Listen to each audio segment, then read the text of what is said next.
Hi, historians. Mr. Brand here, and I'm going to go over this very quickly. Abraham Lincoln gave four reasons why the South could not leave the Union.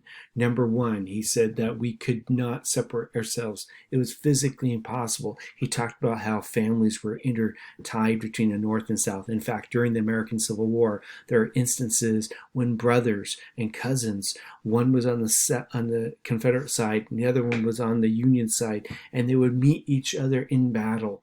He also talked about how our trade was interconnected, how if we were to break apart, it would disrupt trade between the North and the South.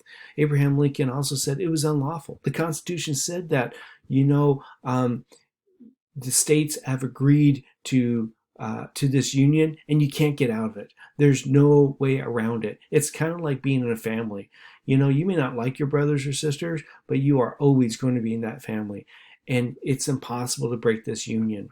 And number three, secession equals anarchy, and it would destroy the republic. Because he said, what, when things get rough, you decide to leave? No, you can't do that. We're in this for the long haul. And finally, he said that, hey, we're friends. Not only do we have this common tie of culture, fighting the British, but we're brothers. And when he meant brothers, he gave a speech and he talked about brothers. He talked about brothers in a family sense, that we're all in this together.